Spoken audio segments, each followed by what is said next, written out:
ಎಲ್ಲರಿಗೂ ನಮಸ್ತೆ. ಶಿಲ್ಪಾಸ್ ಗಾರ್ಡನ್ಗೆ ಸ್ವಾಗತ. ಹೋಮ್ ಗಾರ್ಡನಿಂಗ್ನಲ್ಲಿ ಮನೆಯ ಅಂದವನ್ನು ಹೆಚ್ಚಿಸುವ ಹೂವಿನ ಗಿಡಗಳನ್ನು, ಬಳ್ಳಿಯಲ್ಲಿ ಅರಳುವ ಹೂಗಳನ್ನು, ಎಲೆಗಳ ಅಂದದ ಜೊತೆ ಶುದ್ಧ ಗಾಳಿಯನ್ನು ಒದಗಿಸುವ ಗಿಡಗಳನ್ನು ಬೆಳೆಸುವುದು ಎಷ್ಟು ಮುಖ್ಯವೋ, ಮನೆಯವರ ಆರೋಗ್ಯದ ದೃಷ್ಟಿಯಿಂದ ಔಷಧೀಯ ಸಸ್ಯಗಳನ್ನು ಬೆಳೆಸುವುದು ಕೂಡ ಅಷ್ಟೇ ಮುಖ್ಯ. ಇವತ್ತಿನ ವಿಡಿಯೋದಲ್ಲಿ ಮನೆಯ ಅಂಗಳದ, ಮನೆಯ ಬಾಲ್ಕನಿಯ ಅಂದವನ್ನು ಹೆಚ್ಚಿಸುವ ಹಚ್ಚ ಹಸುರಿನ ಎಲೆಗಳನ್ನು ಹೊಂದಿರುವ ಸುಗಂಧಭರಿತವಾದ ಔಷಧೀಯ ಸಸ್ಯದ ಬಗ್ಗೆ ತಿಳಿಸಲಿದ್ದೇನೆ. ಯಾರೆಲ್ಲ ಮೊದಲ ಬಾರಿ ಚಾನಲ್ನ ವಿಡಿಯೋವನ್ನು ನೋಡುತ್ತಿದ್ದೀರಾ, ನಿಮಗಿದು ತಿಳಿದಿರಲಿ, ಇದೊಂದು ಗಾರ್ಡನಿಂಗ್ ಚಾನೆಲ್. ಹೋಮ್ ಗಾರ್ಡನಿಂಗ್ ಸಂಬಂಧಿಸಿದ ಎಲ್ಲ ರೀತಿಯ ವಿಡಿಯೋಗಳನ್ನು, ಅದು ಗಿಡದ ಆರೈಕೆ ಇರಲಿ, ಗಿಡಕ್ಕೆ ಬೇಕಾದ ಗೊಬ್ಬರ ಇರಲಿ, ಗಿಡಕ್ಕೆ ಮಾಡುವ ಕಟಿಂಗ್ ಇರಲಿ, ಹೀಗೆ ಹೋಮ್ ಗಾರ್ಡನಿಂಗ್ ಇಂಪ್ರೂವ್ಮೆಂಟ್ ರಿಲೇಟೆಡ್ ವಿಡಿಯೋಗಳನ್ನು ನೀವಿಲ್ಲಿ ನೋಡಬಹುದು. ನೀವು ಕೂಡ ನನ್ನ ಥರ ಗಾರ್ಡನ್ ಲವರ್ಸ್ ಆಗಿದ್ದರೆ ನಮ್ಮ ಶಿಲ್ಪಾಸ್ ಗಾರ್ಡನ್ ಚಾನಲನ್ನು ಸಬ್ಸ್ಕ್ರೈಬ್ ಮಾಡಿ, ಬೆಲ್ ಐಕಾನನ್ನು ಪ್ರೆಸ್ ಮಾಡಿ ಎಂದು ವಿನಂತಿ. ಅಂದ ಹಾಗೆ ಇವತ್ತು ನಾನು ಹೇಳಲು ಹೊರಟಿರುವ ಸಸ್ಯದ ಹೆಸರು ದೊಡ್ಡಪತ್ರೆ. ಇದನ್ನು ಸಾಂಬಾರಬಳ್ಳಿ, ಕರ್ಪೂರವಳ್ಳಿ ಎಂದು ಕೂಡ ಕರೆಯುತ್ತಾರೆ. ಇದೊಂದು ದಕ್ಷಿಣ ಮತ್ತು ಪೂರ್ವ ಆಫ್ರಿಕಾ ಮೂಲದ ಸಸ್ಯವಾಗಿದ್ದು ಮನೆಮದ್ದಿಗೆ ತುಂಬ ಜನಪ್ರಿಯವಾಗಿದೆ. ದೊಡ್ಡಪತ್ರೆ ಗಿಡದ ಬಗ್ಗೆ ಮಾಹಿತಿ ತಿಳಿಯೋಣ. ಈ ಸಸ್ಯದ ಎಲೆಗಳನ್ನು ನಾವು ಸೂಕ್ಷ್ಮವಾಗಿ ಗಮನಿಸಿದಾಗ ಎಲೆಗಳು ದಪ್ಪಗಿದ್ದು ಮೃದುವಾದ ರೋಮಗಳನ್ನು, ಕೂದಲನ್ನು ಹೊಂದಿರುತ್ತದೆ. ಎಲೆಗಳು ಕರ್ಪೂರ ಅಥವಾ ಓಂಕಾಳ್, ಅಜ್ವೈನ್ನಂತಹ ಘಮಘಮಿಸುವ ಪರಿಮಳವನ್ನು ಹೊಂದಿರುತ್ತದೆ. ಅದಕ್ಕಾಗಿ ಹಿಂದಿಯಲ್ಲಿ ಇದರ ಎಲೆಗಳಿಗೆ ಅಜ್ವೈನ್ ಕ ಪತ್ತಾ ಎಂದು ಕೂಡ ಕರೆಯುತ್ತಾರೆ. ಬಳ್ಳಿಯ ರೀತಿ ನೆಲದಲ್ಲಿ ಹರಡಿಕೊಂಡು ಈ ಗಿಡ ಬೆಳೆಯುತ್ತದೆ. ಹೋಮ್ ಗಾರ್ಡನಿಂಗ್ನಲ್ಲಿ ಈ ಗಿಡದ ಮಹತ್ವ. ಕೆಲವೊಂದು ಗಿಡಗಳನ್ನು, ಉದಾಹರಣೆಗೆ ಗುಲಾಬಿ, ಮಲ್ಲಿಗೆ ಮುಂತಾದ ಗಿಡಗಳನ್ನು ಮನೆಯಲ್ಲಿ ಅಂದಕ್ಕೋಸ್ಕರ ಬೆಳೆಸಿದರೆ, ಈ ದೊಡ್ಡಪತ್ರೆಯ ಗಿಡವನ್ನು ಆರೋಗ್ಯದ ಪ್ರಯೋಜನಗಳನ್ನು ಪಡೆಯಲು ಮನೆಮದ್ದಿಗೆ ಹೆಚ್ಚಾಗಿ ಬಳಸುತ್ತಾರೆ. ಮನೆಮದ್ದಿನಲ್ಲಿ ಮೊದಲನೆಯದು ಶೀತ ಕೆಮ್ಮು ಸಂಬಂಧಿಸಿದ ಮನೆಮದ್ದು. ಮಳೆಗಾಲದಲ್ಲಿ ಶೀತ ಕೆಮ್ಮು ಸರ್ವೇ ಸಾಮಾನ್ಯ. ಸಣ್ಣ ಪ್ರಮಾಣದ ಶೀತ ಕೆಮ್ಮಿಗೆ ಮನೆಯಲ್ಲೇ ಮನೆಮದ್ದು ತಯಾರಿಸಲು ದೊಡ್ಡಪತ್ರೆ ತುಂಬಾ ಉಪಕಾರಿ.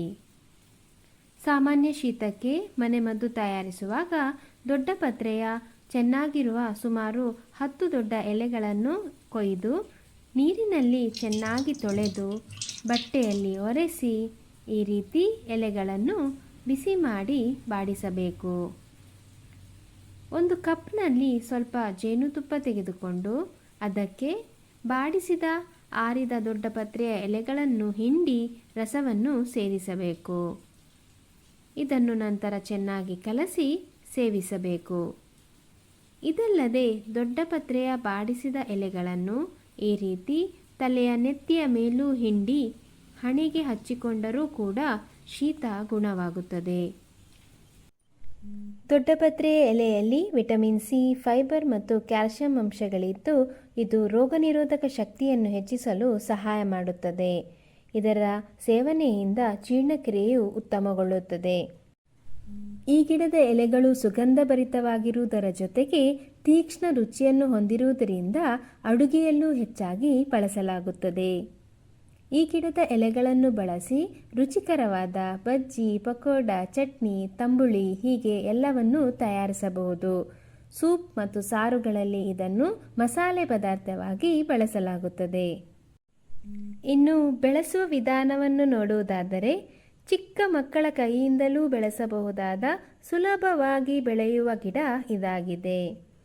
ಮೊದಲನೇದಾಗಿ ಗಿಡಕ್ಕೆ ಬೇಕಾದ ಬೆಳಕು. ಪರೋಕ್ಷ ಸೂರ್ಯನ ಬೆಳಕಿನಲ್ಲಿ ಅಥವಾ ಭಾಗಾಂಶ ನೆರಳಿನಲ್ಲಿ ಚೆನ್ನಾಗಿ ಗಿಡ ಬೆಳೆಯುತ್ತದೆ. ಮಳೆಗಾಲ, ಚಳಿಗಾಲದಲ್ಲಿ ಗಿಡ ಚೆನ್ನಾಗಿ ಬೆಳೆಯುತ್ತದೆ. ಬೇಸಿಗೆಯಲ್ಲಿ ಗಿಡದ ಎಲೆಗಳು ಒಣಗಿ ಗಿಡ ಕಡ್ಡಿ ಅಂತಾಗುತ್ತದೆ. ಮತ್ತೆ ಪುನಃ ಮಳೆಗಾಲ ಬಂದಾಗ ಪುನಃ ಚಿಗುರಿ ಚೆನ್ನಾಗಿ ಬೆಳೆಯುತ್ತದೆ. ಇದೊಂದು ಪರ್ಮನೆಂಟ್ ಪ್ಲಾಂಟ್. ಇನ್ನು ನೀರು. ಗಿಡಕ್ಕೆ ಬೇಕಾದ ನೀರಿನ ಬಗ್ಗೆ ಹೇಳುವುದಾದರೆ ಹೆಚ್ಚು ನೀರು ಹಾಕುವ ಅಗತ್ಯವಿಲ್ಲ. ಮಣ್ಣು ಯಾವಾಗಲೂ ತೇವಾಂಶದಿಂದ ಕೂಡಿದ್ದರೆ ಸಾಕು. ಇನ್ನು ಗೊಬ್ಬರ. ಗಿಡ ಬಳ್ಳಿಯಂತೆ ಹರಡಿಕೊಂಡು ಬೆಳೆಯುವುದರಿಂದ ಗೊಬ್ಬರದ ಅವಶ್ಯಕತೆ ಅಷ್ಟೊಂದು ಬರುವುದಿಲ್ಲ. 3 ತಿಂಗಳಿಗೊಮ್ಮೆ ಹಟ್ಟಿ ಗೊಬ್ಬರ, ಎರೆಹುಳ ಗೊಬ್ಬರ ಹಾಕಿದರೆ ಸಾಕಾಗುತ್ತದೆ. ಗಿಡ ಬೆಳೆಸಲು ಈ ರೀತಿ ಬಲಿತ ಕಾಂಡವನ್ನು ತೆಗೆದುಕೊಳ್ಳಬೇಕು.